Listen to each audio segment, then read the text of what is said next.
ඔයා කවදා හරි ෆිල්ම් එකක් බලද්දි නැත්තම් බස් එකේ යද්දි හරිම වැදගත් වෙලාවක টয়ලට් යන්න හිතිලා ඒක තද කරගෙන ඉඳලා තියෙනවද? හම්මෝ ඒ වෙලාවට දැනෙන අමාරුව ගැන ආයෙ කියන්න ඕනේ නෑනේ. හැබැයි යාළුවනේ අපි මේක පැයක් දෙකක් නෙවෙයි දවස් 7ක් ඒ කියන්නේ සතියක් තිස්සේ මූත්‍රා ලොකර හිටියොත් මොකද වෙන්නේ? ඇත්තටම අපේ මූත්‍රාශය පුපුරලයයිද නැත්තම් ඊට කලින් අපි මැරීද? අද වීඩියෝ එකෙන් අපි කතා කරන්න යන්නේ අන්න ඒ ගැන. මේක ටිකක් බය හිතෙන ඒ වගේම දැනගෙන ඉන්නම ඕන කතාවක්. ඒ නිසා වීඩියෝ එක අන්තිම වෙනකම්ම බලන්න. මුලින්ම අපි බලමු අපේ මේ සිස්ටම් එක වැඩ කරන්නේ කොහොමද කියලා. සරලවම කිව්වොත් අපේ මූත්‍රාශය හරියට බැලුම් බෝලයක් වගේ. මේකට සාමාන්‍යයෙන් මූත්‍රා මිලිලීටර් 400ක් 600ක් විතර එකතු කරගන්න පුළුවන්. දැන් ඔයා පැය 8ක් විතර මූත්‍රා නොකර ඉන්නවා කියමු. මේ වෙද්දි ඔයාගේ මොලේට මූත්‍රාශයෙන් සිග්නල් එකක් යවනවා දැන්නම් ඇති ඉක්මනට මේවා එළියට දාන්න කියලා. මේ වෙලාවේදී ඔයාගේ මූත්‍රාශයේ තියෙන කුඩා කපාට ස්පින්ක්ටස් තද වෙලා තමයි මේ මූත්‍රා එළියට යන එක නවත්තගෙන ඉන්නේ. ඔයා හිතාමතාම මේක තද කරගෙන ඉන්න තරමට ඔයාගේ බඩ යටින් රිදෙන්න පටන් ගන්නවා. දැන් ඔන්න ඔයා දවසක් තිස්සේ টয়ලට් යන්නේ නැතුව ඉන්නවා.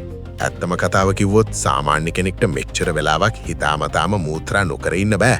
මොකද අපේ මොළය අපිටත් හොරෙන් ඒ පාලනය අතට අරගෙන කලිසමේම යවනවා. ඒත් අපි හිතමු මොකක් හරි ලෙඩක් නිසා හරි අවහිරතාවයක් නිසා හරි ඔයාට යන්නම බැරි වෙලා හිර වෙලා ඉන්නවා කියලා. දැන් ඔන්න භයානක දේවල් වෙන්න පටන් ගන්නවා. ඔයාගේ මූත්‍රාශය දැන් උඩරිම පිරීලා තියෙන්නේ. මේ වෙලාවේදී ඔයාට දැනෙන්නේ පිහියකින් අනිනවා වගේ දරුණු වේදනාවක්. ඔයාට හරියට වාඩි වෙන්නවත් හිටගන්නවත් බෑ. දවස් 3ක් යද්දී තත්ත්වය ගොඩක් භයානකයි. දැන් මූත්‍රාශයට අලුතෙන් එන මූත්‍රා දාගන්න ඉඩ නැහැ. එතකොට වෙන්නේ මොකද්ද?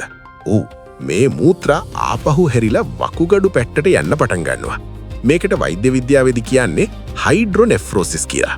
සරලව කිව්වොත් වකුගඩු ඉදිමෙනවා. අපේ ඇඟේ තියෙන විෂ ද්‍රව්‍ය එළියට දාන එක තමයි මූත්‍රා වලින් කරන්නේ. ඉතින් මූත්‍රා පිට වෙන්නේ නැති වුණාම ඒ විෂ ಜಾති ඔක්කොම ආපහු ලේ වලට එකතු වෙන්න පටන් ගන්නවා. දැන් ඔයාට වමන යන්න, ඇඟ වෙවුලන්න සහ සිහිය නැති වෙන්න පුළුවන්. හරි. දැන් අපි ආව දවස් 7ට. ඇත්තටම මිනිස්සෙක්ට මෙච්චරකල් මේ විදිහට ඉන්න බෑ. හැබැයි එහෙම හිටියොත් වෙන්නේ එක දියයි. ඔයාගේ මූත්‍රාශය පුපුරලා යන්න පුළුවන්. ඔව්, හරියටම බැලුම් බෝලයක් පුපුරනවා වගේ. එතකොට ඒ පිරීලා තිබුණු විෂ සහිත මූත්‍රා ඔක්කොම ඔයාගේ බඩ ඇතුළට ඇබ්ඩොමින් කැවිටි එකට කාන්දු වෙනවා. මේකෙන් මුළු ඇඟම විෂ වෙලා, සෙප්සිස් ඇති වෙලා, දරුණු ආසාදන ඇති වෙලා ජීවිතේ නැති වෙන්න පුළුවන්.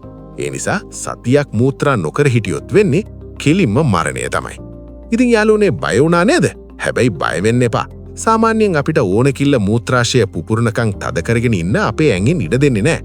හැබැයි මතක තියාගන්න නිතරම මූත්‍රා පහ නොකර තද කරගෙන ඉන්න එක පුරුද්දක් කරගන්න එපා. ඒකෙන් මූත්‍රා ගල් ඇති වෙන්න ඉන්ෆෙක්ෂන් එන්න පුරුවා. ඒ නිසා මූත්‍රා බරක් ආපු ගමන් টয়ලට් යන්න අමතක කරන්න එපා. ඒ වගේම හොඳට වතුර බොන්න. මේ වගේ තවත් අපූර්ව වීඩියෝ බලන්න කැමති නම් පහලින් කමෙන්ට් කරන්න. වීඩියෝ එක ලයික් කරලා යාළුවන්ටත් බලන්න ෂෙයා කරන්න. ඒ වගේම අපේ පේජ් එකත් ෆලෝ කරලා දැනුම් පිපාසය අපේ YouTube channel එකත් subscribe කරන්න අමතක කරන්න එපා. එහෙනම් තවත් වීඩියෝ එකකින් හමු වෙමු.